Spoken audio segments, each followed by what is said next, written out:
Hello,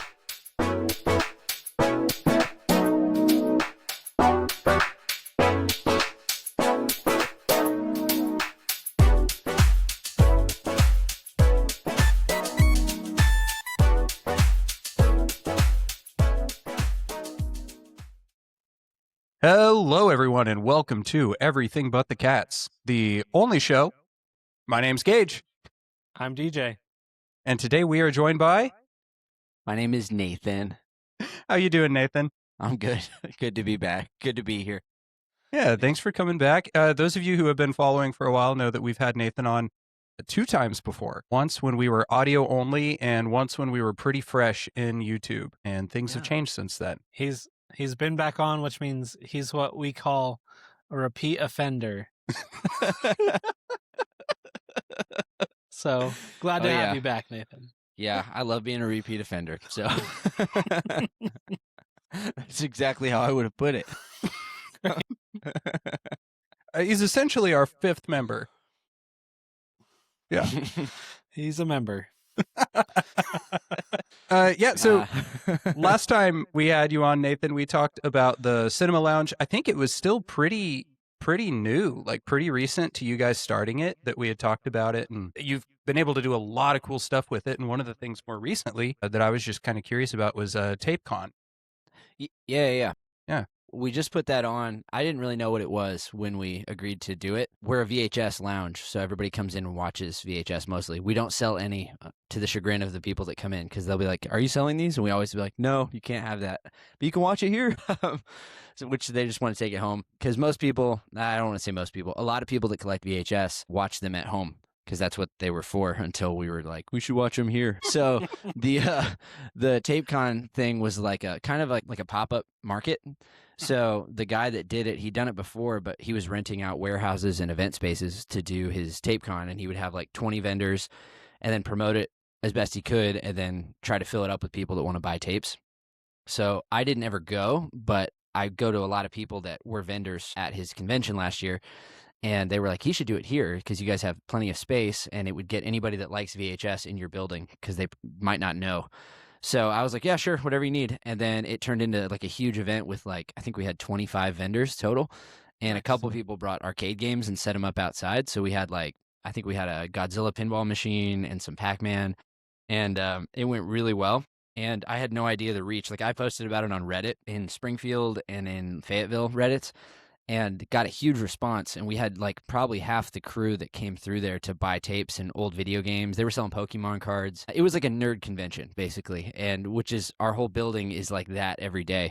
So it was really cool. And the only trick to it was we had to put like little whiteboards on all of our shelves that were like, not for sale, because it was like, yeah, we're selling VHS, just not the 5,000 that are decorating the room. So there were some like really good ones in there. So we had a bunch of guys just hanging out in the lounge, just keeping an eye on our inventory, because it'd be really easy. Like all the vendors were awesome, but I didn't know any of them. And I was like, what if they just are like, oh, you want which movie? Yeah, I got that. And just take it right off the shelf and sell it. I was like, that's what I would have thought about doing if I was a vendor. So we have like trivia night every month at RCL, and we just took all the trivia whiteboards that we give out to the teams and we just put them everywhere. So it was a little hostile. It was like VHS on shelf, not for sale. And we wrote that like 20 times and put it everywhere. So that was kind of a bummer to do, but I also just didn't want to lose any tapes because we wouldn't have even known which ones were gone. Who knows? Maybe we lost like 2,000 of them and we won't realize. We're like, I thought we had 7 copies of Con Air. You know? So I also was like, really worried about it. And then somebody's like, I mean, really, who cares? If we lose one, we're not going to know. And then we had a little shop where we were selling tapes. And the guy was like, which ones can I sell? And I was like, if you can find 3 of anything, you can sell one of them. But I'd like to have 2 of all the movies we have too many of. So I was like, if we can get 10 people that want to buy Dances with Wolves, let's sell the 10 extras that we have, because there's a few movies that it's like every time somebody donates a box of VHS, we always get more Nicolas Cage movies, more action movies from the 90s, and then Dances with Wolves. Like everybody bought that when it came out, like everyone. So I think I have probably 30 copies of it somewhere. And Men in Black. Everybody has Men in Black. So that was kind of interesting, but it was tough because our for sale shelf was like, 10 movies, but like 30 times each.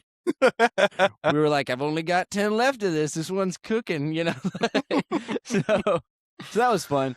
And then we had a director show like He makes like kind of like they're like an homage to straight to video horror from the 90s and the 80s. And his name was Todd Sheets, and he had a movie called Wolf Moon Rising. And I didn't get a chance to see it, but it was about werewolves and vampires in space. So it's like one guy on this like space expedition is a vampire. And then I think another guy was a wolf. I feel like I might be butchering the story. I haven't seen it, but I saw clips of it when we were testing the footage in the cinema, and I was like, this movie is nuts. He showed up and like was doing a meet and greet and then showed his movie to everybody that stayed, and he had like a full house for that too. So that was cool. Sweet. And we were going to do it once a year, but I think we're probably going to do it every 3 or 4 months because it was pretty easy for us because we're like, yeah, we got tables and we're open anyway, so you can just come on in, you know? And so it's cool. I think we're going to end up putting more pinball machines in the cinema, like, and have like a whole like 6 or 8 of them now. And that wouldn't have happened without TapeCon because we met a lot of people that were like, I didn't know this was here. I live in Springfield, but I didn't know this was over here. I'm going to come over here now. And I was like, cool. Like I didn't market at all to Springfield. So it was awesome. It was a totally random event that we didn't know what we were doing, but it was just the most full the building's ever been. I think we had like between 300 and 500 people show up. Wow.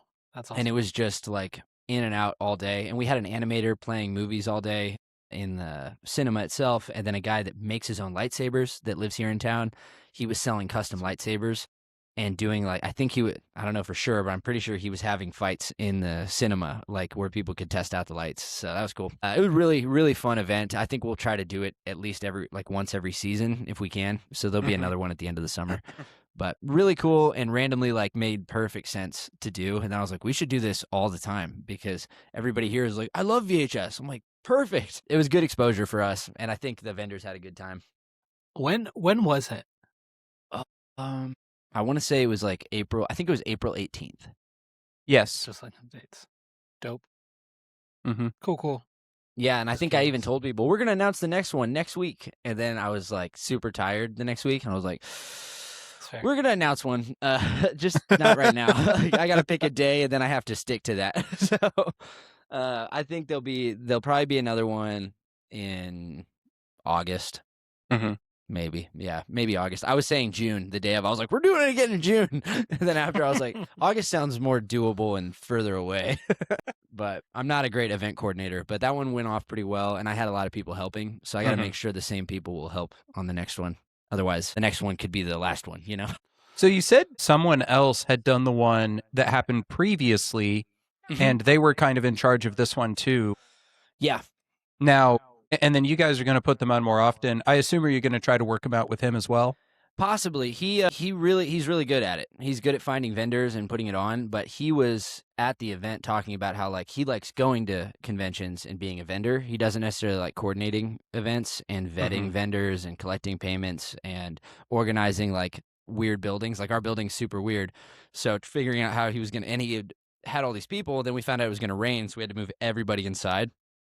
So I think he was I think he mentioned at TapeCon that he probably wouldn't want to do the next one, but that he would give us all the vendor contact info for the ones he trusted, and then we could just take it from there. And I think he'll probably be a vendor and might help us promote it some, but I don't think he wants to do another one. But it was Andrew, like a different Andrew, not the Andrew I opened the cinema with. It was TapeCon Andrew, and then my barber, Colby. Colby is a huge VHS guy. You go into his barbershop in Joplin. Fortune Barbershop's awesome, and they have VHS playing all the time in there.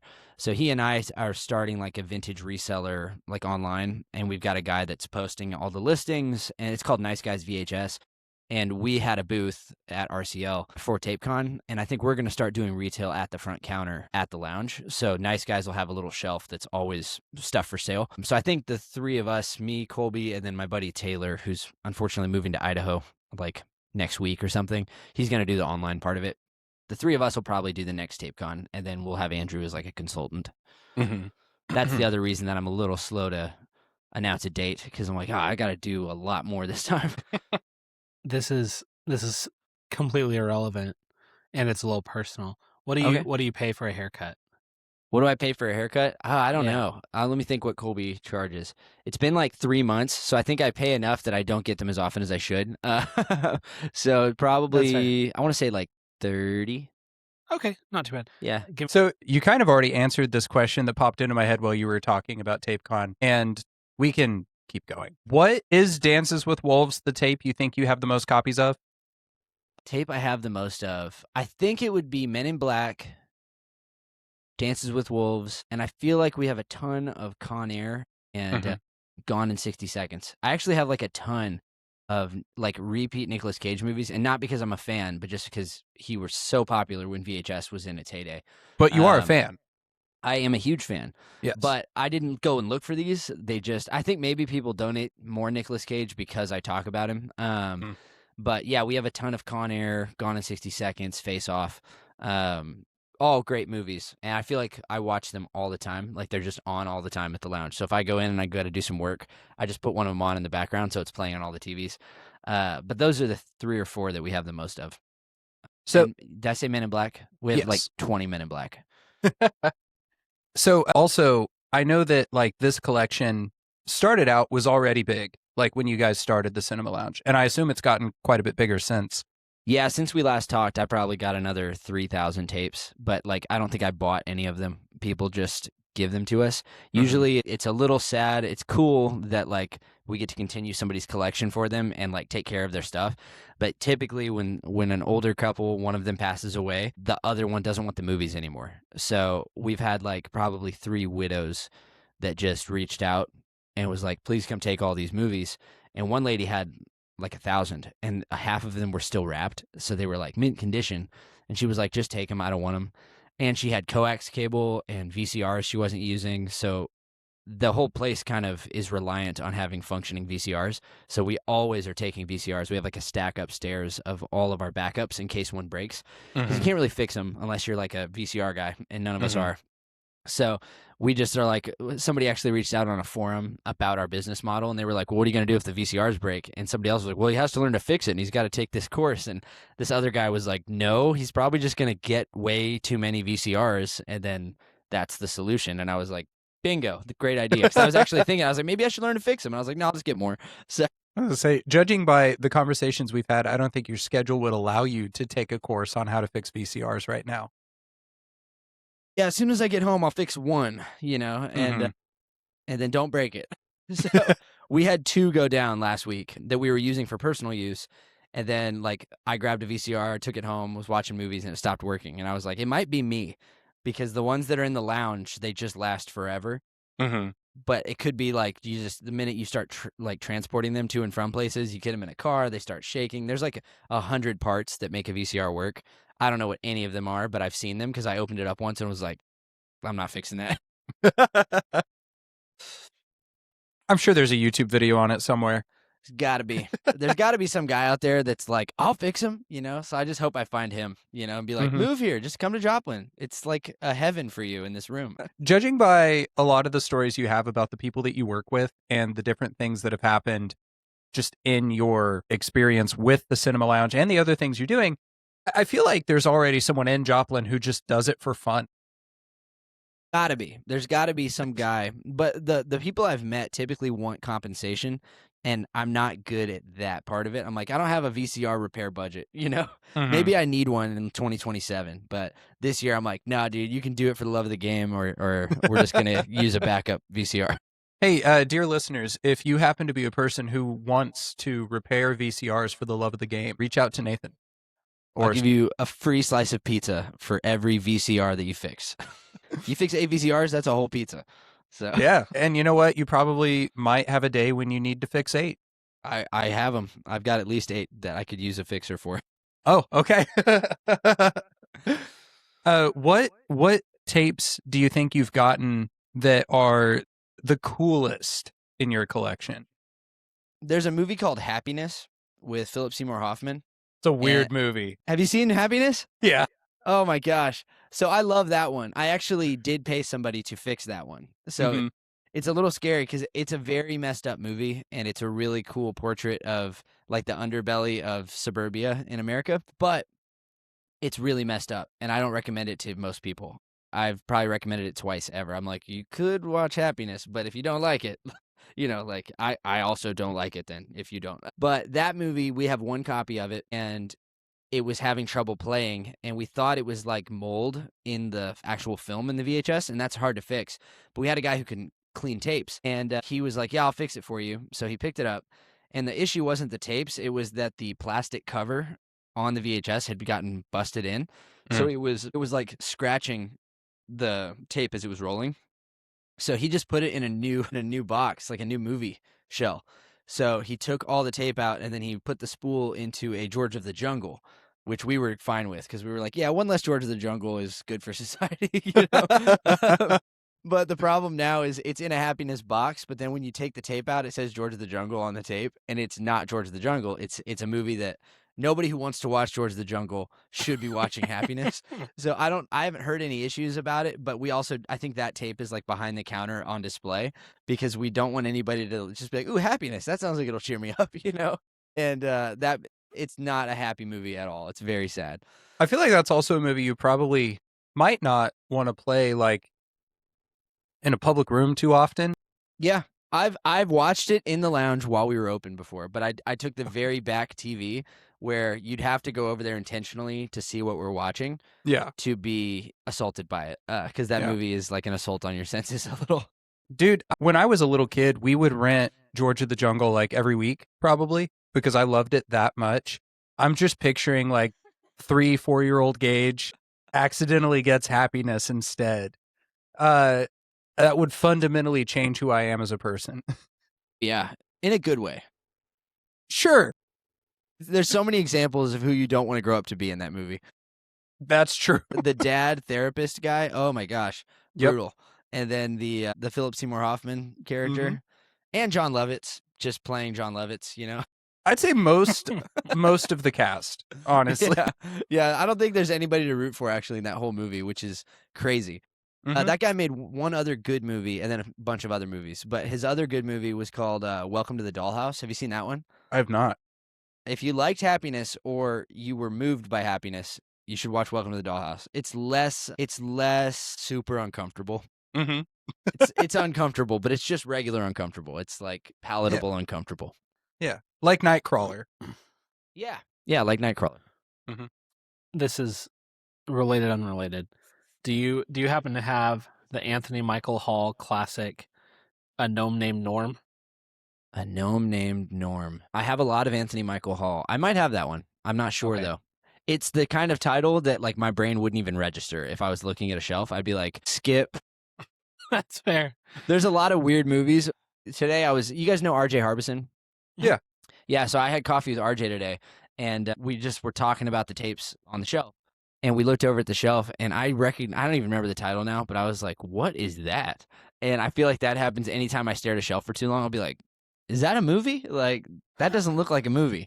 And it is, but there's some weird ones in there where I'll pick it up and like, oh, this sounds like a famous movie, and it's not. It's some like, before Redbox was a thing, but like the Redbox thing where they just have a similar title, you know? It was one of those. So,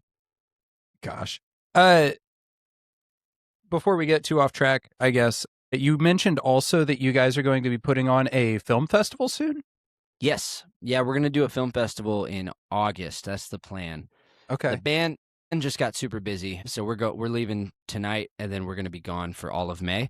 So I'm hoping that I can just get everything set up anyway for the film festival. I've been visiting with the Tulsa Film Festival people, and they're doing really cool stuff, and they're all like making short films now. There's like 70 of them in this collective, and they make movies like almost every day. They're working on something.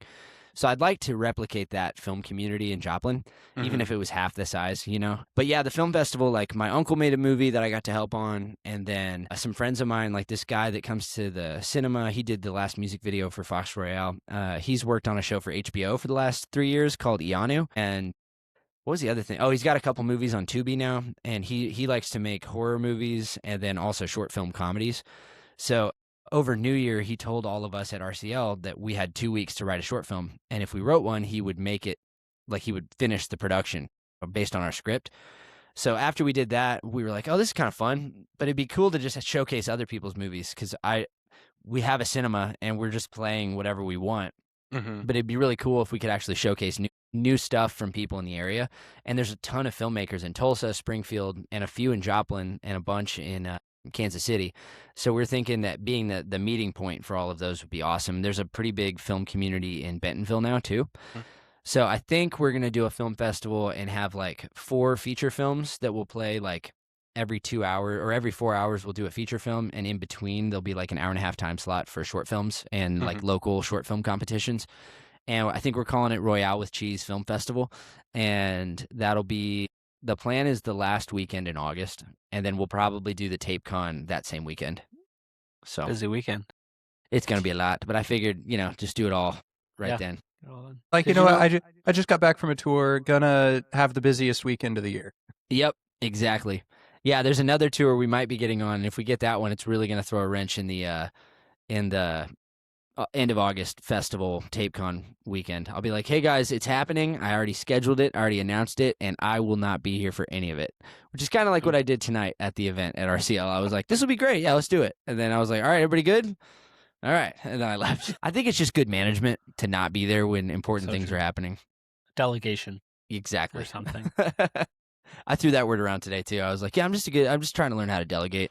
That's why I don't answer when you call. Call him. Yeah, so good. I think my team's starting to sniff it out too. They're like, I don't know if this is delegation. I was like, have you guys seen the new season of this show? And they're like, when did you have time to watch that? I'm like, I haven't seen it either. No. Yeah, I mean, they probably put it together if they watch the podcast that you go on. They'd be like, oh, he had time for that. Okay. He had time for it. He said on the podcast that he's lying about delegating. True. They're like, when was that? I was like, it was so early. It was like 6 a.m. It was brutal. It was right before my cold plunge. It was self-care. It was a self-care podcast. So true. The one thing that keeps you going. Aren't they all? Self-care. Real quick, I know we're not talking about this. This is not on the agenda. But have you guys seen the new Mark Wahlberg movie on Amazon? I've seen the karaoke scene, but I haven't seen the movie itself. So it's a bad movie. It's really bad. But I laughed so much when I was watching it. And another one of those things I shouldn't have had time for. But it's Paul Walter Hauser and Mark Wahlberg, and they're trying to sell a condom that covers everything, and it's called Balls Up. So they were like, basically, and the whole premise of the movie was that they're trying to sell this thing, but they sell it in the first scene, and the rest of the movie is just nonsense. Like, it has nothing to do with sales, has nothing to do with condoms, but they keep using condoms for like a flotation device when they're like drowning, and it was so like raunchy, silly. It's the same guy that did Dumb and Dumber, and this is his new movie. So dumb, but I was watching it last night, and I keep thinking about that karaoke scene because it's like there's no context for it at all. They're just none. Like they just do that, and it's like why? Like, I was watching the movie like, oh, it has to be part of the plot, and I was like, no, they were just like, what if we sang somebody that I used to know, and it's Mark Wahlberg singing really high, and then Paul Walter Hauser doing the girl voice. Oh, I don't know. I loved it. You guys should totally watch it. They killed it. It's really dumb and really fun. And I think like what they were trying to do was great because they were trying to bring back the 90s comedy, It just was so stupid that a couple times I was like, what? Like, why? Why did Amazon pay for this? Because it was probably a super expensive movie. Yeah. Because they shot it in Brazil, and it's about the World Cup, and there's all these expensive set pieces. Sacha Baron Cohen's in it, so it's good. But I couldn't believe when he showed up. I was like, I was like, oh, it's like a cameo. I was like, nope, he's like the villain for like 30 minutes. And it's such a bad movie. And I was thinking all day whether or not I would recommend it to anyone. And this is me recommending it. Because and then tomorrow I'll be like, I shouldn't have recommended Balls Up on that podcast. That was the other thing is Marty was like, I don't really want to watch a movie. And I was like, just watch the first scene. I was like, I'm pretty sure you don't want to watch this movie either. She was like, yep, I don't think I'm going to watch this. She's I'm going to read. And I was like, well, this is the kind of movie you're going to get really lost if you're not paying attention because it's really like deep. It's like Inception level plot. Balls deep. Balls. Exactly. But anyway, I just had to talk about it. It's on my mind, and I've just felt like I don't know who to tell about this, tell this movie about, So I just figured I'd tell you guys. Thanks for that. It's out of my system. I feel like that's probably not my speed, but I might check it out. Who knows? You should check it out, man. You should check it out. It's like any guy would enjoy it, but not every guy's going to recommend it. And that's just, I'm a little different, I'm Mystery just like, team. Exactly. Oh, yeah. Did I recommend that? No, we actually saw it. We saw it in high school. Oh, okay, cool. I was like, yeah, it's a good movie. Wait, you've seen Mystery Team? Yeah. It's so good. Yeah, dude. If you like that movie, you'd like this one.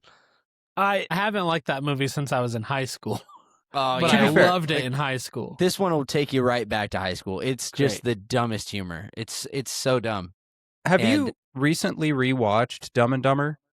no, I was thinking about it because I thought Marty hadn't seen it, but she has, and she hates it. So It's so incredibly stupid the whole time, yeah, it's and funny. it People are works. like, "This guy really lost his touch," and I was like, "This is just as dumb as Dumb and Dumber." Yeah, So I don't know what touch you're talking about. I think he's had the same touch when it comes to movies. It's just like stupid, and then these two guys are dumb, and somehow everything works out for them, and then they learn something, kind of, but not really. a little. You know, that's yeah. like that is like the '90s buddy comedy trope. Mhm. You know, So actually, on that, one of the things I did want to talk with you about is because you've watched a lot of decades of film at this point. I know that we're specifically going to narrow in on a few '90s movies before we end up here.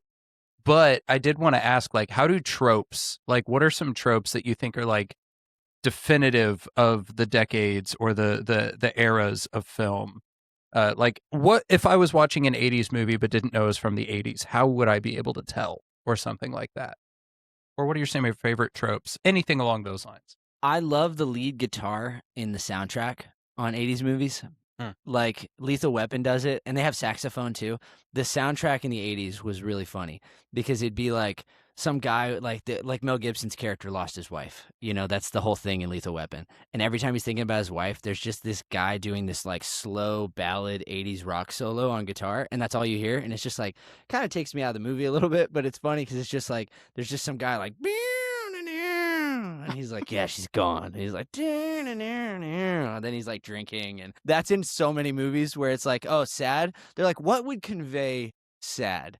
And they're like, what if this guy just shreds on like his Les Paul for no reason? So I love that. I like the scoring in movies was really funny in the '80s, and then the '90s or in the early 2000s had the So I guess this is like a trope and like trend in like sound design. Like, remember The Matrix where they had like the electronic drums Mm-hmm. and like very like underground club vibe in the soundtrack the whole time? I was glad when that era was over because I was just like, oh my gosh, this music sucks. Blade has great sound. And then one of the things that died was like all the bands that would get their featured song in the movie. And it was brutal in the '80s. Like, they had so many corny songs. Like, Ghostbusters was good. I liked that song. But there were a ton of, like, songs where you're like, oh, that was just for that movie. And it's not a good song. But it's just, like, the credits roll, and then some guy just starts singing, and it's just loosely related to the title of the movie. And that was, I don't know, that was fun. I wish that was around just because I'm in a band. It'd be fun to just be like, I wrote a song called Balls Up. You know, like, it'd be perfect for that movie. We're Fox Royale. This is our song Cocaine Bear. Yeah. You guys should write a song called Cocaine Bear. Yeah, Just we send could do it. that one. I'm still kind of hung up on this Mark Wahlberg movie, though. I just don't know if I could sell that title. The trope in the '90s that I hate, and I've been like, I watch a lot of '90s movies. Oh, the trope that I hate in the '90s is the final shootout. LA Confidential. I love that movie, but it's guilty of it. It's like this awesome plot, and then at the end, they're like. And then everybody shoots at each other for like 10 minutes. And it always happens in the middle of nowhere. And it'll just be like, oh, this intricate plot, all these cool characters. And then they all just can't take it anymore. And they all have guns now. And they're shooting at each other in the dark. And it's foggy. Like, a lot of Nick Cage movies end with a shootout for no reason. Where two guys are like chasing each other. And then they both shoot each other. Even Heat kind of ends in a shootout, but it has like more. It's a better version of it. L.A. Confidential was awful though. Like, you should rewatch it, Gage. It's a great movie. And then the last 10 minutes, you're like, wow, this is crazy. There's so many characters. There's so many like plot twists. Then at the end, they're just like, let's go get them, and they all just start shooting at each other for way too long. And then one guy sacrifices himself, and then they move on. So I feel like that was a trope that's kind of died down. But it's like, the movie, like, they didn't know what to do at the end, so they all just start killing each other. And then they're like, well, that solves that. We don't have to wrap his story up. He's dead. And, he doesn't have to go make up with his wife or, like, whatever it is, because they're like, oh, he's gone. And now he's a hero, and now she misses him, instead of him going and apologizing for, I don't know, being a gambling addict or something. So, and then schizophrenia. That's the other trope. That's, like, early 2000s, where, like, every movie was like, oh, I bet he's schizophrenic, like, and then it's like, yeah, it's all in his head. It's all in his head. That was I actually shouldn't name the movies. No, I will. It's old, right? I can spoil some movies. Shutter Yeah. Island, get wrecked. Shutter Island. Okay, but Shutter Island was great. It was good, but it's also, dude, at the tail end of that trope. So it's like when you're the weird thing about schizophrenia movies is you go, I bet he's schizophrenic. There's a new Tom Holland show that did it, and it's not new anymore. It's like maybe 2 or 3 years old, and it's like the guest upstairs or something, or the empty room. I can't remember what it's called. Spider-Man 4. Yeah, Spider-Man 4. It's all in his head. No, but in the first episode, I was like, oh, I bet she's like a figment of his imagination. He's probably got like split personality. And 4 episodes later, they do the big reveal, and I was like, that was kind of soon. There's still 4 more episodes, and that was like the big like card they had to play. But I was surprised because I was like, there's no way they're gonna do that, right? Like, come on, like who greenlit this? Because we all like look for these things now. Because like there was like he was dead the whole time plot twist, you know. And then there was, have you seen Hide and Seek with Robert De Niro and Dakota Fanning? Well, you have now because I just spoiled it for you. I think I've seen it. Is that the one? Yeah, go ahead. Like where his wife kills herself at the beginning, or he kills his wife at the beginning. Yeah, that's and then the he twist. keeps like seeing, like Shutter like people Island. keep dying randomly, but it's not random because he's doing it. Yeah, and his daughter has an imaginary friend, and it's him. Yes. Yeah, Yes. I remember as a kid, I thought it was great. I showed it to Marty, and I was like, this movie is ridiculous. But that one was like that kind of thing where you're like, oh, it was him. Both of them are him. It's just him talking to himself. Like Fight Club. Fight Club did it. Yeah. There was another one. I think I wrote it down. What's the one where they're in a hotel and Identity. Yep, that's another one. And I think that one is 90s or like 2001 maybe. That's 90s, I think. Okay. I think. I loved that movie. I saw that when I was a kid and was like, that was crazy. I had no idea the kid did it. And I was like, well, actually, the guy, the main guy did it because they were all him. But the thing about Hide and Seek is we watched it for the first time like within the last 2 years. Oh, really? As a family, we watched it, and it was pretty early in. I was like, it's him, isn't it? Like, you're like, who's killing all these people that he hates? Yeah. Yeah. Oh, and then there was like one of the tropes I was thinking about too when we had talked about that beforehand. There's like the twist, you know, like the M. Night Shyamalan ending. That was one where like a ton of movies did that for a while, to the point that now it's like anytime you're watching a mystery, you're like, all right, what's the rug pull? What are you telling me right now, 10 minutes in, that totally solves the entire movie later, you know? And that was one, like Usual Suspects. Have you seen that? Yeah, it's been a while. That one's got a great twist at the end. And then there was another one that like I'm trying to think. I think it was a Martin Scorsese movie, not Shutter Island, a different one. I'm blanking. But every M. Night Shyamalan movie, he had to have a twist. And it was really funny because he had a trope for his own movies, to the point that you would go to an M. Night Shyamalan movie and you'd be like, it's not old-timey. That's not a village. It's probably modern day. And everybody called that one. I was a kid when that came out, but everybody was like, I knew 10 minutes in. I was like, I bet they're just like a cult. I bet it's modern day. Those pictures looked weird. And he had made like 10 movies at that point. So now everybody goes to his movies thinking like, how's he going to try to make me feel dumb? And then like that was the whole trope of like, there's got to be a what ending. And I think they did it well in the 90s, and then everybody got burned out on it. And now whenever they do one, you're like, it's so convoluted. You're just like, I don't know if that was a twist or if just it was like a bad plot, you know? The Visit. Have you guys seen The Visit with the grandparents? It's been spoiled for me, but I haven't seen it. I've heard good stuff. It was a good twist, and it was kind of like, you kind of know. You're like, they're either aliens or they're psychos, but they're not their grandparents. And that was like the whole thing with The Visit. But that one was done really well. And the way they slowly reveal that these two people are insane is the way they talk about dumb stuff. Like the grandpa is like playing Yahtzee, and he's like, I'm a Yahtzee master. And she's like, you're not a Yahtzee master. That takes 12 years. It's just this like total non sequitur. And we just like rewound it and watched that like 4 times. I think I was in high school when that one came out, and I was like, what did she say? So, because it's like they have their own rules, you know, and like none of that makes any sense. That there's no such thing, I don't think, as a Yahtzee master. And I don't think it takes 12 years. But I liked that one. It's just like, you can't just do a, like, oh, we can't figure out who the bad guy is. You're like, oh, it's him. And like, there's a movie called Kiss the Girls. Have you seen that one? Mm-hmm. With Morgan Freeman and Carrie Elwes. Yeah, And I've heard the song. Kiss the Girls. Oh yeah. Girl. Great song. Yeah, It's from the movie. No, great, cool. That was It's- from that it was- era, you know. It was that band's one song. They're like, "Did you see that new movie?" Yeah, I'm in it. At the end, during the credits, when you were getting out. No, but in that one, they have like 3 famous actors, Mhm. and you're like, okay, we don't know who the bad guy is, but it's not who you think it is, so it's probably one of the famous actors that are in this. And it's Cary Elwes. And as a kid, I called that one. I was like, he's got to be the bad guy. He's famous, and then he was. So, but that movie was super dumb. So I watched that, and when I was watching it, I was like, man, I know this guy because Cary Elwes showed up at the beginning because he's like a normal character in it. And I was like, I know who this is. Like, I know him from something. And so I pulled up the IMDb, and it said the killer's name under him. And so, like, literally, like 5 minutes into the movie, I was like, oh, he's the bad guy. Yep.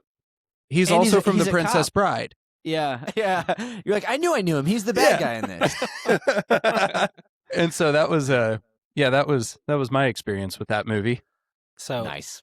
I don't watch too many like thriller mystery movies, and also I'm dumb. But I did before there was ever a death. Sorry, my shelf is rocking. Before there was ever a death, I did predict. This is more modern. I just want to brag. This is all I'm doing. I predicted the plot of Death on the Nile, which like in You're like, I know what's going to happen on this Nile. to be clear, yeah, I hadn't read the book, but I solved it faster than Poirot did. But in his defense, he didn't know he was experiencing a plot called Death on the Nile. With that one key piece of information, I was He's like, able what's to. going to happen on this decide. Nile?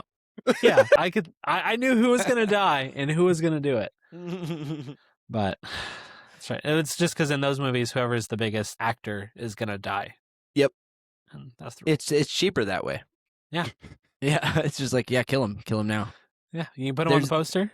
There's a new show that we're watching, and this is a bit of a spoiler, so skip ahead or whatever if you like Paradise and you love Shailene Woodley, because she's in this TV show in season 2.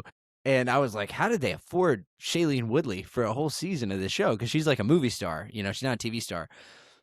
And about 3 episodes in, they don't have to afford Shailene Woodley anymore. And I was like, okay. So it was more like a special guest star situation. Yeah, it's like when a sitcom gets a big name actor for an episode. Mm-hmm. Yeah. Yep. They're like, yeah, this is really fun, but there's no way it's in the budget. Oh, my goodness. That is a great show, though. Not old, has nothing to do with what I do at the theater or anything, but really good. It's like Lost, if Lost could have, like, a terrible turn of phrase, but if they could have landed the plane with Lost. There's no plot to this show. Everything's great. Everyone's going about their day. Yeah. The exact day they intended. Yeah, unless literally, if Lost hadn't sucked in season 4 through 6, Oh, okay. that's Paradise. Paradise is like, it's crazy and it's a crazy premise, and then they do really well with it. And I was With like, all due respect, sorry, no, go ahead.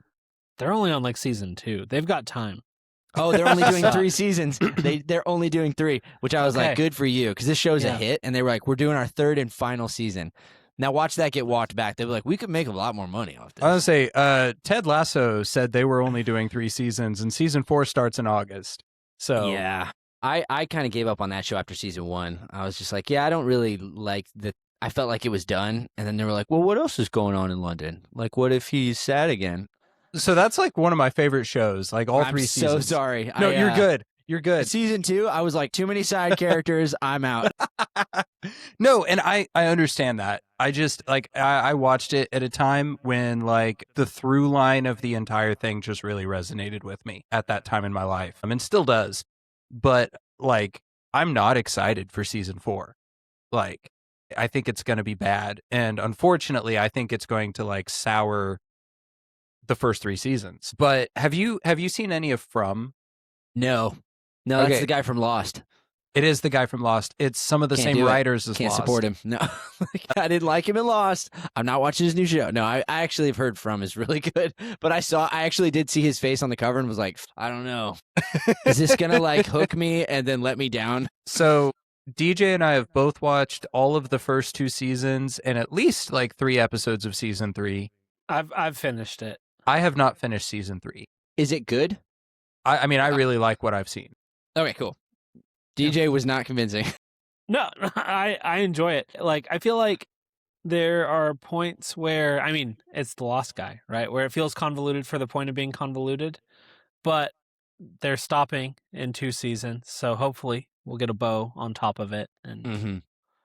So it's going to how it get is. 5? Yeah. Okay. I'll give it a try. Yeah, it's first season, like, it's a great hook, and I think it's good. I enjoy it. It's not a bunker show, is it? I Where they're don't in know a what that bunker? means. No, Like, okay, not there's necessarily. there's a show called Silo, and then there's Fallout, and then there's another one where it's like underground people. And Paradise is a bunker show, and I was like, I hate bunker shows. I'm so sick of like, we got to live in a bunker, but life's normal, and we're society, but the real evil isn't the nuclear bomb, it's people. I'm very sick of that trope. Is it about nuclear fallout, and is it in a bunker? Because if it's not those things, then I'll watch it. It's not No, those things. it's You'll not like Okay, those dope. things. Dope. Don't tell me anything about it. It's got I'll Kevin totally watch Spacey That's all I needed to hear. You should have led And- with that. and And Diddy. Bill Cosby. And get some Dane Cook in there. Got yourself a stew cooking. No. Have you guys Yeah. seen Arrested Development? First 3 seasons. Yeah. Well, Carl Weathers, the guy who plays Apollo Creed in Rocky, he like is the acting coach for one of the characters, and he doesn't want to talk about acting. He just talks about like, are you gonna throw that away? There's still some meat on that bone. You take that home, throw it in some hot water, put some veggies in it, got yourself a stew cooking. And every time he's at a dinner, he's always grabbing food off the plate, and he's like, take this home, and he gives off a whole recipe. And he's like, got yourself a stew cooking. It's so weird because he's playing himself, the actor, and all he can think about is like saving money. He's like, you guys validate parking here? That's so good. I watched it in high school, so that's like I like half rewatched my it. life ago. The first 3 seasons are good, and then it like went to Netflix or something after that, Yeah, and it got yeah. really bad. And I was like, well, maybe it's not so bad. And I fell It's off so the bad. exact same place. I was like season 4. I was like, yeah, I just don't think this is funny anymore.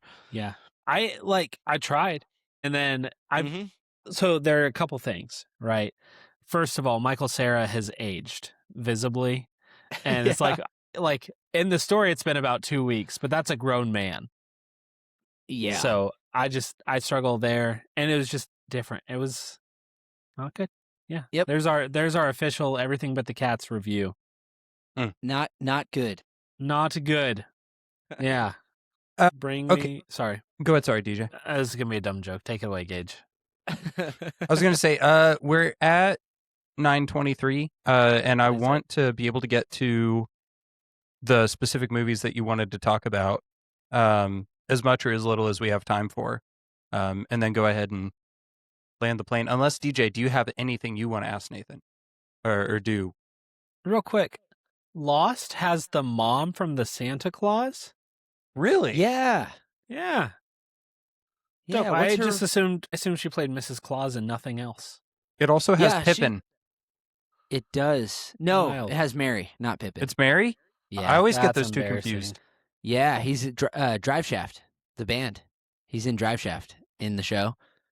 And they sing that song, You All, Everybody. That's like the band that was on the plane. That's so weird that I remember that. Good song. Fake punk rock band. And he was like breaking up with his brother or something. What a That's weird all I have. sentence. I don't know what I would do in that Do you- situation. Do you have Pride and Prejudice? Like On VHS? the old one? Yeah. The Colin Firth one? Yeah. I think we do. Okay, cool. I was gonna try to, when my grandma passed away, I was gonna try to nab her collection and bring it to you guys, but my aunt claimed it, and I know the collection has a gnome named Norm, and so I'm sorry if you got. This is not what I mean. If you got shafted out of that, it's such a good movie. We watched it a lot at Grandma's house. I'll have to watch it. I've got a night at the Dude, airport tonight, which will be awesome. So maybe I'll watch that. It probably sucks. I haven't watched it since I was like 8. So No, there's you've a asked chance for it's it. terrible. You defended it. Yeah. You raved about it. You brought it up twice. So I'm watching it, and it's your Great. fault, whatever happens. So Cool. I just want to know if I can still watch Grandma's VHSs. do they still hit? Yeah, exactly. That's the question. Yeah. Yeah. Or just if I have access to them at the lounge. Oh yeah, dude, we got them. Yeah. We No, got 'em. You don't know if you have it. I probably You said do. you don't know. You know what I do? Anytime I know I don't have one, if somebody comes in and asks, "Oh, yeah, it's in here somewhere." and we don't organize the tapes at all, so they have to look for so long. And what always happens is they'll find something else. It's like if somebody came into your car dealership and like, I really want like a shitty Camry or something, you're like, yeah, there should be one out there. And they go out and they'll see any car. Because if they're looking for a Camry, they might like anything else, so you just send them out on their way, and then they always find something else. Like, oh, I forgot about this one. Let's watch this one. And that's the whole business model at RCL is we lie. I love that. What's your favorite movie? Oh, from 2018? Yeah, we got it. We got it on VHS. It's in here. No, it's a rare one, but we've got it. I think it's to the left, maybe. Do you ever get like home videos dropped off? Like bootlegs from like TV recordings? Bootlegs and also like weddings. like Christmas 1987. I think we have boxes of tapes that came with somebody's good collection, and they also threw in the rest of their VHS that don't have boxes, and there's just labels on them. A lot of them are when they were just recording movies off of TV that was like airing with commercials and everything. So I have a bunch of those. I'm pretty sure we have one that it's really strange. People have come in I think 10 different groups have come in. There's this tape called Ron's House Burns Down. And somebody filmed when a guy named Ron that lives in Joplin, his house was on fire, and they filmed like the whole thing, and they like interviewed people, and people were like, do you guys have the Ron's House Burning Down tape? And we're like, yeah. And for a while there, it was like somebody would watch it, and then they would tell other people, you have to go see this. So we've had that one, and that's like a weird home video that has a following. So I haven't seen it, but they're like, have you watched this? And I was like, no, like, what is it? And they're like, oh, it's just like his house burning down, like on shaky cam. And I was like, why is anybody watching this? But I think there's interviews where you can't hear what people are saying. And people are just like, yeah, that's Ron's house. Yeah, it's like the whole thing. What are your hours again? We're open 3:30 to 11 p.m. every day, but we're adding a coffee bar. So starting this summer, I was aiming for June 1st. It'll probably be like late June, early July. We're going to be open 7 a.m. to 11 p.m. every day. Okay. So that'll be fun. But yeah, we've got like an espresso machine now and like all the fixings for like a full coffee bar. So pretty excited. How long is Ron's house burning down? How long is it? Yeah, I'm trying to figure out if I can do this over a lunch. Oh, it's got to be like an hour. Oh, It was a roaring fire. They knocked the whole thing down. I think you'd get the gist in about 10 minutes, though. Okay, great. You'd be like, what happened to the house at the end? It was fighting back. Because I feel like this needs some kind of creepypasta about lost media or whatever about it, or something like that, or it needs its own dedicated podcast episode. Is Ron's house burning down? That'd be cool. We could watch it. We could do like a mystery science theater. It would do numbers on Reddit. I feel like. I feel like it would. A random grainy shot of a guy's house burning down. That would be so funny. Somebody would be like, where'd you get this? It's Ron. Yeah, and there's like a crime happening in the background. He's like, I didn't think that tape survived. Yeah. Man. So that's what we'll do next time. Perfect. Yeah. Ron's house burning down. I'll have to like digitize it and send you guys a copy. I actually feel like it would be kind of fun to do a mystery science theater thing sometime, like as the podcast, and you would be a fun person to do it with. And I've got a cinema, so we can just do it there. We could record it live next time I'm in Joplin. Perfect. So your mom, you said you went to church with your mom today. Cool guy alert.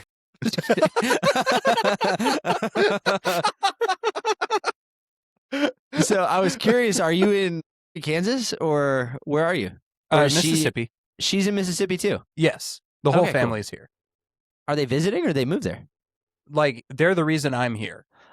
Oh, I think we talked about this last time and I forgot because maybe. I'm not an active listener. I'm a passive listener. I just go, oh, cool, man. See, yeah, no, I've mastered the art of, yeah, man. Nice. Yeah. Nice. Cool. How about that? But yeah, so we did talk previously, like you and I, like we had texted about some specific 90s movies that you did want to talk about. So real quick, because I do want to be courteous to your time. You want to talk about Heat, True Romance, LA Confidential, Jackie Brown, and Out of Sight? Yes. Okay. Yep. Just really quick. Yeah, just really quick. I was saying good, bad, good, fine, bad ending. Okay. Thanks, guys. No. So the reason I picked those ones, Jackie Brown and Out of Sight, are like they're like spiritual sequels, kind of. So like they're made by separate studios. Tarantino directed Jackie Brown, and then Steven Soderbergh directed Out of Sight. And Out of Sight was like one of the first big movies George Clooney did. I think it predates Ocean's 11. And that movie, they're both like from the same author, Elmore Leonard, who writes like he wrote tons of crime fiction and crime comedies. And like the show Justified is a really good TV show from like early 2000 or mid 2000s. So everything that guy wrote that got turned into a movie or show was great. I watched Jackie Brown and was like, this is probably Tarantino's coolest character development. And then I was reading this book, Rum Punch, because I had heard this author was awesome. And it's like word for word Jackie Brown. So Jackie Brown is just a new title on an adaptation of this novel I was reading. And I read the whole thing and I was like, this is the exact same story. It's the same cadence, the same timing, like it was written for Samuel Jackson. And it's a phenomenal book and a great movie. But it was crazy to me because I was like, that was the one I was like, man, Tarantino crushed it on the character development in that one. And it's all this author that I love. But then Michael Keaton is in Jackie Brown as like this douchey FBI agent. And then he ends up in Out of Sight playing the same character because it's by the same author, but the only overlapping character in the movies, like and in the stories, is Michael Keaton's character randomly. And he's barely in Jackie Brown, and then he's barely in Out of Sight. But they just got Tarantino's permission. They're like, we think this would be cool since he's in both of the books. And Michael Keaton got to play the character in both of these movies. And I thought that was really weird because that wasn't like a shared universe thing wasn't happening yet. And it wasn't about superheroes. It was just like an ATF agent in Miami. And he's just like, he's back. And it's like, it's a weird winking at the camera, but he's not the star of Jackie Brown. So it's kind of like, wait, is that? And you have to go look it up. You're like, yeah, it's the same name, same guy. Interesting. And that was it. But it was just this weird little tidbit. And the books are phenomenal. But that, when I watched both of those and I got super into Elmore Leonard, and now I own like all of his books. I've got a shelf over here with like 55 books, and they're all Elmore Leonard, and he only wrote 45. So I have a couple doubles where I found like a hardcover one that was really hard to find. And unfortunately, his stuff is collected by old guys because he was writing from the 50s through like 2012. So the only time his books are available are when somebody dies. And I went into a bunch of bookstores. I'm like, do you have Elmore Leonard? They're like, we get like a batch every year. And then they're gone the next day because they didn't reprint any of his stuff. So it's like really hard to find him. But then you're like, oh yeah, somebody donated a bunch. And it's always kind of sad because you're like, oh, some old guy passed away and his wife was like, take his crap. And then I'm like, oh, you got this one? Like, so someday I'm going to die. And hopefully people still like Elmore Leonard. And they'll be like, this guy had way too many Elmore Leonard books. I even have one that's signed. And I was like, this one has like a note from the author in it. And it was pretty good. It wasn't his best one. I was like, why did he sign this one? You know? But that was weird. Have you guys seen the movie 3:10 to Yuma? Christian Bale, Russell Crowe, really good Western. That was like the first book the guy ever wrote in like 1953. And then they made a Western in the 60s, and then Christian Bale redid it. And when I was a kid, I watched that and was like, that's a good Western. I thought Westerns were boring. That one's really cool. And it's like every time this guy makes something, I'll end up watching it, not knowing that it was this guy's book. And just like I've been a fan of his work for 15 years, and then only recently found out that the same guy wrote all these movies and shows that I really like. So I thought that was cool, and that's why I wanted to mention both of those. What was the other one? You said LA Confidential. Heat? We kind of talked about LA Confidential. I think it's phenomenal, other than the shitty ending. You got Kevin Spacey, and he's great. And really, that's the reason I like it. No, it's like the coolest cop movie ever, and I can't even remember who directed it. And it's kind of cool that like just some studio guy made this movie. And this guy that wrote the script, he's writing movies now that are like he's got a few in production, and they're still being like from the writer of L.A. Confidential, which came out in like '94 or something. So it's awesome, and it holds up really well, and it's really slow and like just takes its time with every character. But I love that one because they start killing off characters like naturally in a progression of this is what would happen if that guy figured that out and that guy was like his back was against the wall, and you start watching all these cops, like just different versions of LA cops, like they're all bad in their own way. And when I was a kid, I was like, these guys are awesome. And then I was watching it again and it was like, oh, these are all terrible people. Like even the not corrupt cops, they have all this trauma they haven't dealt with, and they have like terrible relationships with women. And I did not realize that the movie was about like fragile like male egos. Because at the time I was like, heck yeah, cops, like cops, good cops are killing the bad cops. And then Danny DeVito plays like a scumbag in it where he just sets up celebrities for drug busts. And he'll be like, I just sold him a bunch of coke. And then they go in and bust a celebrity. And Danny DeVito works at a magazine, so he gets to take pictures of it. And then gets to like put this like salacious stuff in his pulp magazine. So I don't know. I rewatched it recently and was blown away by how cool it was. And how like they made it look like the 90s, and like even the way it's shot, it feels old. It doesn't feel like a hip 90s movie where like it's all handheld, and like Tarantino stuff is crazy, and this movie was like, no, the story's crazy, but we're just gonna shoot it like we're shooting a Humphrey Bogart movie or something. So I was blown away by that one, and I forgot about it. So that was when we were talking about 90s movies, I put that down. And then True Romance is now like my favorite movie ever. Which historically in Bruges, I've always said is my favorite movie, and Nocturnal Animals. And I watch them every year. But True Romance, I've seen it like 5 times in the past 6 months. I watched it on VHS and was like, this movie is awesome. But it's weird because I love Tarantino and he wrote it, but he didn't get to direct it. So the director is the guy who did Top Gun. So it's got a much brighter, like that guy makes happy, goofy movies. Yeah. Until he killed himself. His brother did Alien and Gladiator and Blade Runner, and then Ripley? Ridley Scott. Ridley Scott, yeah, Ridley Scott. And his brother Tony Scott did Top Gun and True Romance and Crimson Tide. So good movies. Wow. And I think he did a couple other really good ones, but his brother was Ridley Scott. I have no idea why he like jumped off a bridge or something, like in LA or San Francisco.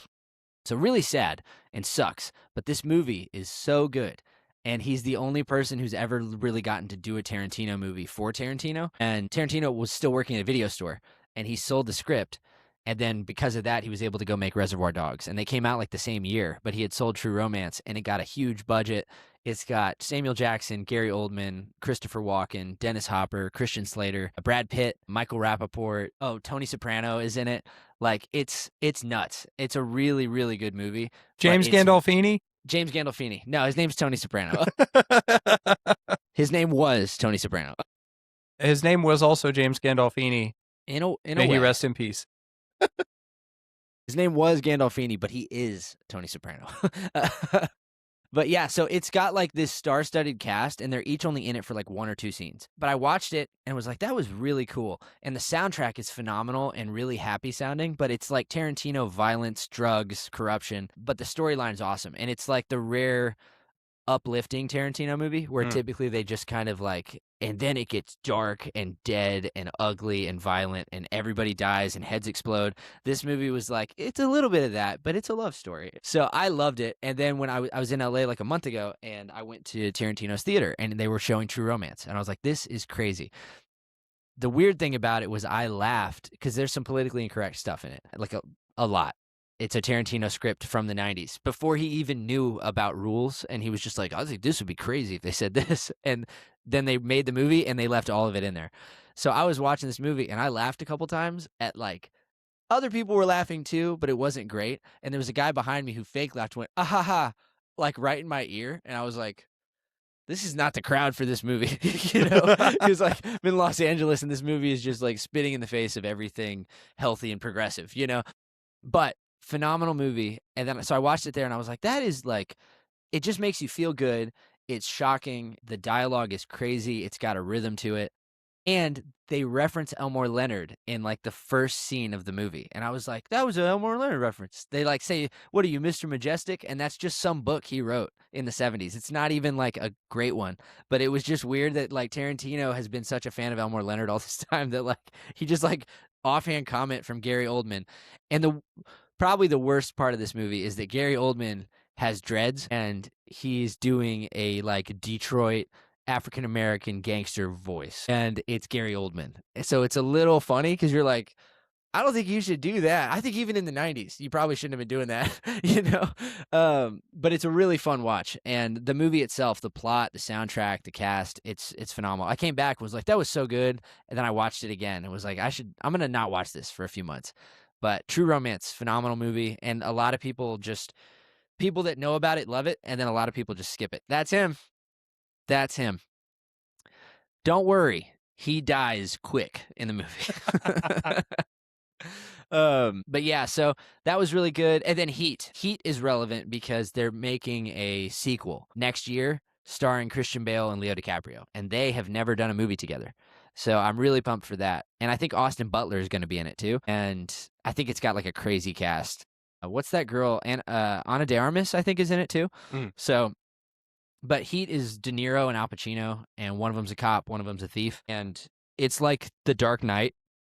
The Dark Knight based its whole story structure off of Heat.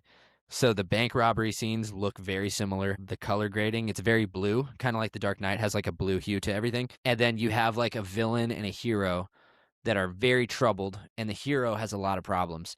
So I think it's great. I think it's a really fun movie. It's 3 hours long, but it goes by so quick when you're watching it because you just like all the characters. It's got Val Kilmer in it with long blonde hair, and it's really weird. And he's like, he had to fight to get his name on the box because it was De Niro and Al Pacino, and he was like, I'll do it if I can be on the cover. So they have like these two huge heads of them, and then in the middle, it's Val Kilmer holding a machine gun really tiny, and it's like in Val Kilmer. So I think that's just kind of fun trivia about it.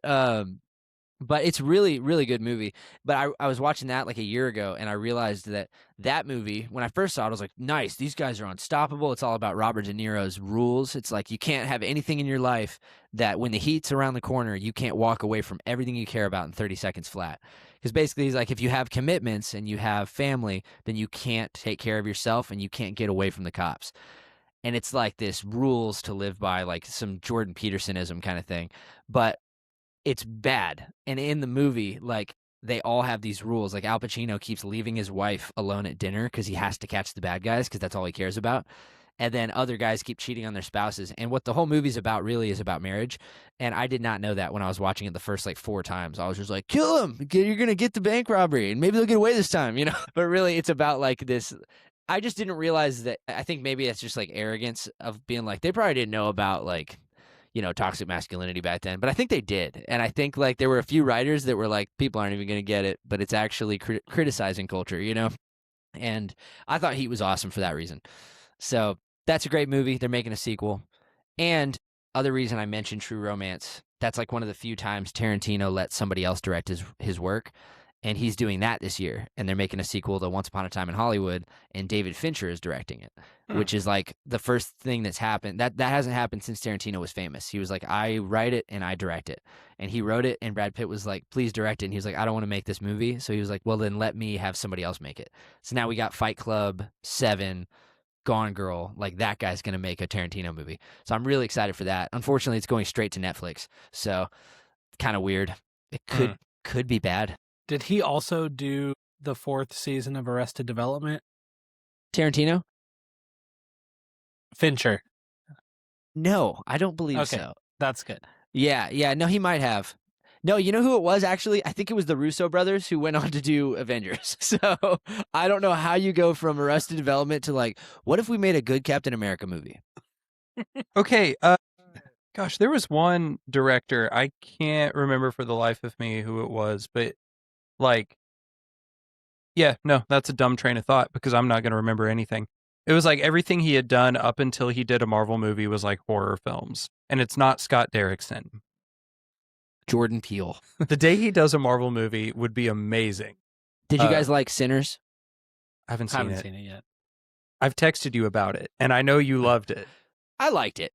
I think, oh yeah, you probably texted me right after I saw it. It was Yeah, probably right when it was probably. in theater. Yeah, I enjoyed it a lot. It was great. It was way better than One Battle After Another, for sure. I don't know if you guys saw One Battle After Another. I think they're both super overrated movies, and like Sinners is not an Academy Award winning movie. It's just like a good vampire movie, and it's a straight ripoff of From Dusk Till Dawn, which is like a bad vampire movie. So it's like, Dude, it really is. It's so the classic. exact same thing where you're like, oh, cool. It's like about music and it's about country, and no, it's vampires, and now we're all trapped in a barn. Now the barn burns down. Yep. Yeah, it's like the same movie. And then about halfway through, I was like, oh, that's what this is about. Because I went in blind, which was cool. Yeah. But everybody was like, it's such an important movie. And it's like, no, it's kind of not at all. But the music's pretty good. And the villain's great. It's like an Irish folk singer vampire. So that was a choice for sure. I did really like the cover of Rocky Road to Dublin. I loved it. And what's the actor's name? Remick, the guy who plays Remick. He's the main guy. Jack O'Connell. Jack O'Connell. I love everything he's done recently. Have you seen 28 Years Later, Bone Temple? Yes. Yeah.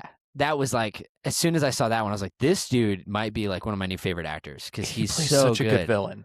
That movie was phenomenal. I was so bummed at the end of that because I was like, I could have watched him have his own movie after this, you know? Oh, yeah.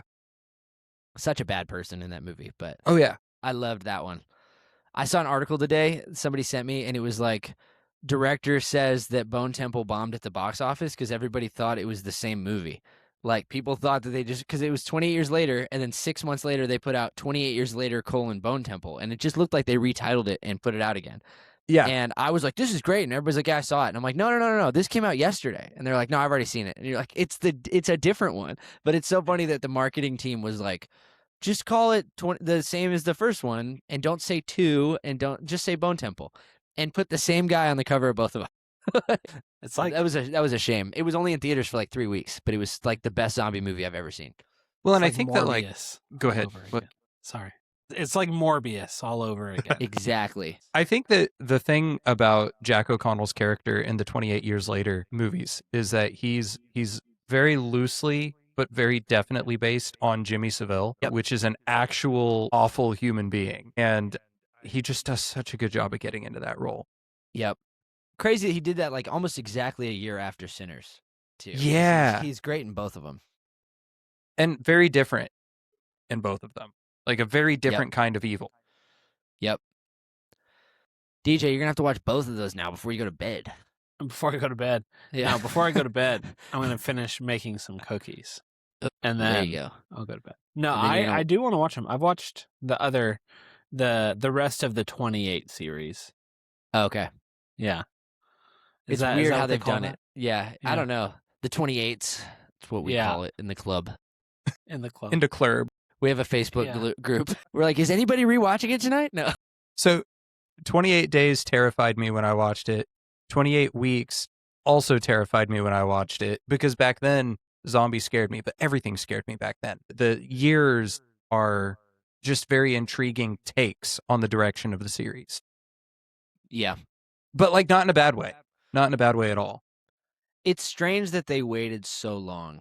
I get it because they did 28 days and then weeks, but then they skipped months.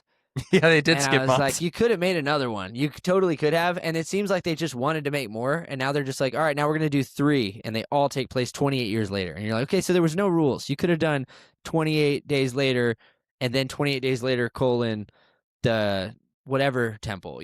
Like you could have called it whatever. And like, I thought it was like, oh, The you have Flesh to wait. Temple. You have to wait. Yes. That's what I'm saying. That would have been good. That would have been cinema. No, 28 days later, 28 weeks later, you're like, all right, now we got to wait. And nobody did 28 months. And they're like, all right, it's been 28 years. And then I checked. I don't believe it has been 28 years. So I think they waited like 24 years. And I was like, so none of this is based on anything. And now they're like, all right, let's get out as many as we can. And you're like, well, now you did it too quick. Like you could have put one out every 5 years instead of like 2 and 6 months, you know? And then they're like, people didn't support the movie. You named it the same as the first one. So I said it to so many people. And even in the comment section, I saw friends of mine being like, what is this? Is this out? And it was already gone from the theater. It was sad. Well, that was the Have you thing. guys- The marketing for Bone Temple was nowhere near as good as for 28 Years Later. And Yep. 28 Years Later, I think, because it was setting up the other two in the trilogy more than it was trying to be its own thing, Mm-hmm. really just kind of like, I don't know, it set the bar low. People And- didn't love it. Yeah, that was weird too. A lot of people complained. And I was like, I thought it was cool. Like, it was But cool, but like, it was definitely setting up more of a story than it was just- being a story. I lucked out because I was at the theater so often. When that came out, I think I would like. I don't go as often as I used to, but I like in January, whenever Bone Temple came out, I was there on tour or something, and I just saw a poster, and I was like, "What is that?" I was like, "I already saw that," and then I looked it up. I was like, "Oh, cool! It's playing tomorrow." So I just showed up the next day and watched it. So I just lucked out and saw a poster at the right place. And was like, "Is that a thing?" They didn't get a single ad in front of me, and I just was like, "Oh, cool! Okay, I'll watch it." I liked the first one. Then I loved the second one. And was like, nobody saw this. So, but I think it's because they were just hoping people would just walk past the poster the day before the movie came out. There's a. Have you guys seen the TV show The Studio Mm-mm. with Seth Rogen? That is about like Warner Brothers. It's like riffing on Warner Brothers. It's a different studio, but he's like an executive trying to get movies made. Hmm. And he wants to make artsy movies, but then the studio wants him to make a Kool-Aid movie. So he has to make a movie about Kool-Aid, and they're like, this is going to be our Barbie. And he's like, the Kool-Aid man, he's like, make him sexy. And he was like, I don't know how. So he wants to make like Scorsese films. And then he like in the first episode, it's Scorsese to make a movie about Jonestown where they killed people with Kool-Aid. And he was like, but you have to call it Kool-Aid so that we can use the IP. And then they get it greenlit and they're like, we're not going to go to Kool-Aid and tell them we're making a movie called Kool-Aid and make it about Jonestown. But it's so funny because they have all these meetings about marketing and who they're going to have star in the movie.